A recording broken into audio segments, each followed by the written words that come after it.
দেখি পারি কিনা। হ্যাঁ, পঞ্চম শ্রেণীর শিক্ষার্থী বন্ধুরা, আজকে তোমাদের গণিত বইয়ের 61 পৃষ্ঠার এই অঙ্কর সমাধানগুলো করে দিচ্ছি। প্রকৃত ভগ্নাংশ। এখানে বলছে ডান ঘর থেকে কোনগুলো প্রকৃত ভগ্নাংশ এবং কোন ভগ্নাংশগুলোর মান 1 এর সমান তা খুঁজে বের করি। প্রথমে আছে প্রকৃত ভগ্নাংশগুলো। প্রকৃত ভগ্নাংশ কোনগুলো? যেগুলোর উপরে কম, নিচে বেশি, সেগুলোই হচ্ছে প্রকৃত ভগ্নাংশ। অর্থাৎ হর যার বড় সেটা হচ্ছে প্রকৃত ভগ্নাংশ। হর বড় রয়েছে এই একটা, 2 নিচে 3, লব ছোট, সুতরাং এটা একটা প্রকৃত ভগ্নাংশ। তারপর 5 নিচে 8, এটা একটা প্রকৃত ভগ্নাংশ। তারপর হচ্ছে তোমার 3 নিচে 9, এটা একটা প্রকৃত ভগ্নাংশ। তারপর নেই। এবার বলেছি 1 সমান ভগ্নাংশগুলো। 1 সমান ভগ্নাংশ অর্থাৎ 4 নিচে 4। তারপর হচ্ছে তোমার আর আছে 1 সমান ভগ্নাংশ, 4 নিচে 4 আর নেই, আর নেই নেই নেই, 1 সমান ভগ্নাংশ আর নেই, সুতরাং এই একটাই আছে। ও সরি, আমি এখানে ভুল মিস্টেক করছি, এখান থেকে বাছাই করছি, কেন মিস্টেক হয়ে গেল।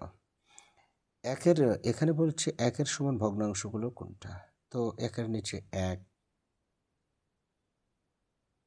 76 নিচে 76, এগুলো হচ্ছে 1 সমান, ঠিক আছে।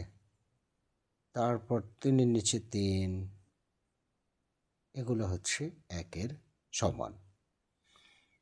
শ্রেণীকক্ষের মোট শিক্ষার্থীর তুলনায় ছাত্র ছাত্রীদের সংখ্যাকে ভগ্নাংশে প্রকাশ করি। শ্রেণীকক্ষের মোট শিক্ষার্থীর তুলনায় এবং প্রাপ্ত ভগ্নাংশের দুটি লঘিষ্ঠ আকারে প্রকাশ করি। প্রাপ্ত যে ভগ্নাংশ পাবো সেটা লঘিষ্ঠ আকারে প্রকাশ করব। এটা শ্রেণীকক্ষের, তো ইচ্ছামতো কাজ করতে হবে। ধরলাম ছাত্র আছে, মনে করো কতজন, ধরবো 16 জন, আর ছাত্রী আছে 12 জন।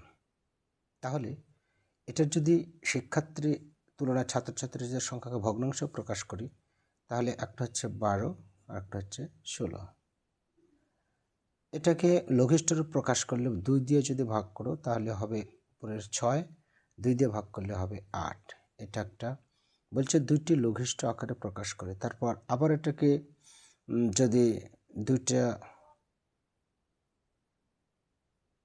ভগ্নাংশ দুইটি, এখানে কয়টি বলছে, ছাত্রছাত্রীদের সংখ্যাকে ভগ্নাংশ আকারে প্রকাশ করি। সরি, এটাও হয়নি, এইরকম না, বরং মোট ছাত্রছাত্রী কত, মোট ছাত্রছাত্রী হচ্ছে, মনে করো যে 16 আর 12, কত হচ্ছে 16 আর 12 হচ্ছে তোমার 8, আর এখানে 1 1 2, 28 হচ্ছে। তার মানে এই ভগ্নাংশ দুটি তুলনা করতে হবে এবং দুটো ভগ্নাংশ প্রকাশ করতে হবে। তো মোট শিক্ষার্থীর সংখ্যা মনে করো যে 28, তাহলে ছাত্রী আছে, তাই না? তাহলে ছাত্রী সংখ্যা হচ্ছে মনে করো 28 জনের 16 জন, এক যে কোনো একটা ধরলে হবে, অথবা আমি তো মনে হয় 12 জন ধরেছি ছাত্রী, সরি, তাহলে 12 লিখলাম, আমি ভুল হয়ে যাচ্ছে, মিস্টেক হয়ে যাচ্ছে আজকে শুধু। আচ্ছা, তাহলে 28 জনের মধ্যে 12 জন হচ্ছে যে ছাত্রী সংখ্যা। এটার লঘিষ্ঠ রূপ যদি করি তাহলে তোমার 4 7 28, 4 দিয়ে ভাগ করা যায়, 3 4 12, 4 দিয়ে 28কে ভাগ করলে হবে 7। অর্থাৎ আমি আরও একবার বুঝিয়ে দিচ্ছি লঘিষ্ঠ রূপ কীভাবে করলাম। আমি 4, লঘিষ্ঠ রূপ হচ্ছে একই সংখ্যাকে, অর্থাৎ ভগ্নাংশের লব এবং হরকে একই সংখ্যা দ্বারা ভাগ করতে হবে। আমি বাছাই করে নিয়েছি 4, 4 দ্বারা 12কে ভাগ করলে হয় 3, 4 দ্বারা 28কে ভাগ করলে হবে 4 7 28। এটা একটা লঘিষ্ঠ রূপ গেল। তারপর ছাত্র সংখ্যা, এবার ছাত্র সংখ্যা, ক্লিয়ার? ছাত্র সংখ্যা, মোট ছাত্র সংখ্যা হচ্ছে, ছাত্রছাত্রী হচ্ছে 28, তার মধ্যে ছাত্র হচ্ছে কত? 16 জন, তাই না? তাহলে ছাত্র হচ্ছে 16 জন। এখন এটার লঘিষ্ঠ রূপ করতে পারি আমি 4 দিয়ে, আবার এটাকে ভাগ করলে হবে উপরে 4, 4 দিয়ে এটাকে ভাগ করলে হবে 7। এই যে লঘিষ্ঠ রূপ হয়ে গেল। ক্লিয়ার? এইভাবে প্রথমটুকু আমার ভুল হয়েছিল, এই জন্যে মিস্টেক, সরি। আচ্ছা, এর পরবর্তীতে নিচে আছে কিছু খালি ঘর পূরণ। তো খালি ঘর পূরণগুলো আমরা এখানে করে দিই। যেমন এই খালি ঘর পূরণের একটি টেকনিক, এখানে খালি ঘরের মান বের করতে বলেনি যে মান বের করো, শুধু খালি ঘরের সংখ্যাগুলো নির্ণয় করতে বলেছে কোনটা কত হবে। আর যদি অঙ্ক করে দেখাতে হয় তাহলে একটা টেকনিক, আর এমনিতে একটা টেকনিক রয়েছে, সেটা হচ্ছে দেখো 7 হয়ে গেছে 28, তো যেহেতু এটা ভগ্নাংশ, হয় গুণ করে না হলে ভাগ করে হয়েছে 28, তো এখানে 7 থেকে 28 হয়েছে মানে বৃদ্ধি হয়েছে, তার মানে গুণ করতে হবে। তো 7-এর ঘরে নামতা পড়ো, এটা হচ্ছে শর্ট টেকনিক। 7-এর ঘরে নামতা পড়ো, 7 × 7 = 3, 7 × 21, 4 × 7 = 28, 4 × 7 = 28। 4 দ্বারা যদি 7কে গুণ করো, এই 7কে গুণ করো 4 দ্বারা, তাহলে 28 হবে।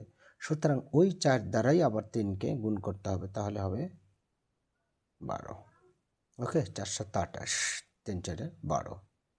ঠিক আছে? অনুরূপভাবে যদি এটা করো, আমি যদি অঙ্কগুলো করে বের করতে হয় তাহলে কীভাবে করবে তার নিয়মটা আমি পরে বলছি, আগে খালি ঘরগুলো পূরণ করে নিই। এখানে দেখো 4 36 হয়েছে, তার মানে বৃদ্ধি হয়েছে। এখানে ভগ্নাংশ লব হরকে গুণ করতে হবে একই সংখ্যা দ্বারা। তো 4-এর ঘরের নামটা পড়ো, 4 নং 36, 4 9 দ্বারা গুণ করলে 36 হবে, সুতরাং 9 দ্বারা এটাকে গুণ করো, 3 নং 27। এবার দেখো 6 2 হয়ে গিয়েছে, তার মানে কমে গেছে, তার মানে 6কে ভাগ করা হয়েছে, যার কারণে কমে গেছে। হয় ভাগ হবে না হলে গুণ হবে, তো এখানে ভাগ হয়েছে বলেই 2 হয়েছে। তো 6কে 3 দ্বারা যদি ভাগ করো তাহলে হবে 2। তাহলে 3 দ্বারা যদি এটাকে ভাগ করে 2 হয়, 3 দ্বারা এটাকেও ভাগ করতে হবে, তাহলে 3 দ্বারা ভাগ করলে 1। অনুরূপভাবে 20কে 4 দ্বারা যদি ভাগ করো, 4 × 5 = 20, সুতরাং 4 দ্বারা 12কেও ভাগ করতে হবে, 3। আচ্ছা, এখন আমি শেখাচ্ছি তোমাদের যে কিভাবে অঙ্কগুলো ওইভাবে আমরা খালি ঘরে মান বের করব, বা দিয়ে করা যায়। বা মনে করো এখানে কিছু নেই, ফাঁকা ঘর আছে, তাহলে যেহেতু ফাঁকা ঘরের মান বের করব আমরা, তাই অ্যাট ফার্স্ট আমরা এই আর গুণ করব। আর গুণ মানে এই যে 3-এর সাথে এই 28 আর ফাঁকা ঘরের সাথে 7, তাহলে তোমরা ভালো বুঝতে পারবে। আমি ফাঁকা ঘর গুণ 7 সমান এই 28 গুণ 3, দেখো। বা এবার যেহেতু আমরা ফাঁকা ঘরের মান বের করব, ফাঁকা ঘরের দিকে রেখে দিলাম, সমান এই 28 গুণ 3, 28 গুণ 3, নিচে এই যে এখানে 7 চলে আসলো। ঠিক আছে, এখন এই 7 দ্বারা এই 28কে যদি ভাগ করো 4 হবে। বা ফাঁকা ঘর সমান, এবার দেখো এই যে গুণ 3 অবস্থা আছে, এই 4-এর সাথে গুণ 3 অবস্থা আছে।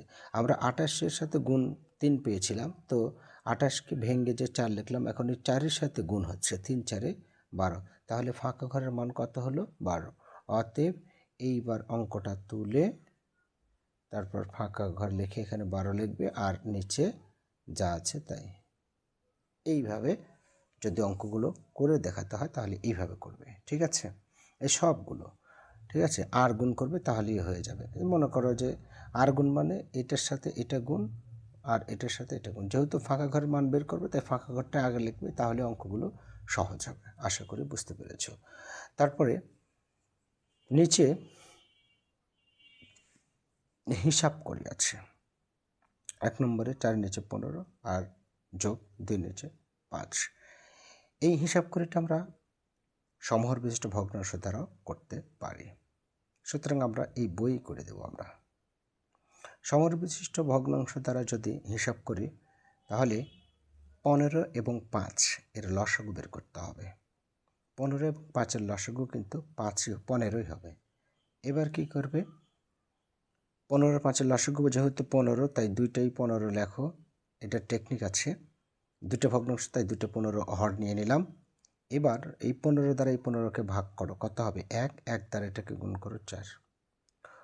তারপরে 5 দ্বারা 15কে ভাগ করো 3, 3 দ্বারা এই 2কে গুণ করতে হবে, উপরের সাথে গুণ, 3 2 6।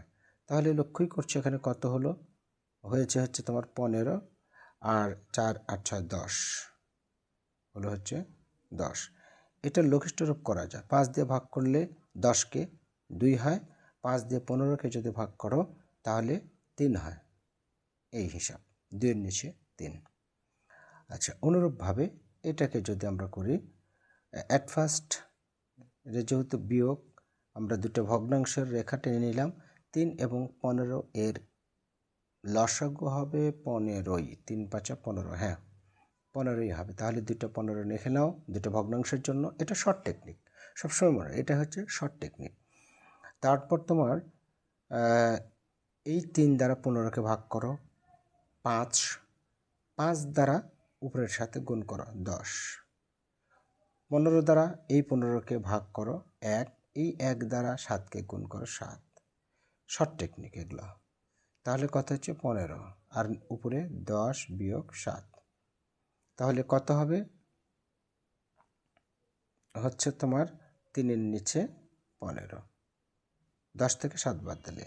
এটার যদি লঘিষ্ঠ রূপ করি 3 1 3, 3 5 15, অর্থাৎ 3 দ্বারা ভাগ করা যায়, 3 দ্বারা লব এবং হর দুটোকেই ভাগ করা যায়। 3 1 3 1, 3 দ্বারা 15কে ভাগ করলে হবে 5। ঠিক আছে, এটাই হচ্ছে নির্ণয় হিসাব। ওকে, তাহলে এই পৃষ্ঠার, এই 61 পৃষ্ঠার এই অঙ্কগুলো দেখি পারে কি না। তো আমরা দেখলাম খুব সহজেই পারলাম। খুব শর্টে করার জন্য এই সব টেকনিক অবলম্বন করা। আশা করি তোমরা সবাই খুব সহজভাবেই বুঝতে পেরেছ। ভালো থেকো। আজকে এটুকুই, আগামী দিনে ইনশাল্লাহ এই অংশটা করা হবে নিজে করে কিনা। আল্লাহ হাফেজ।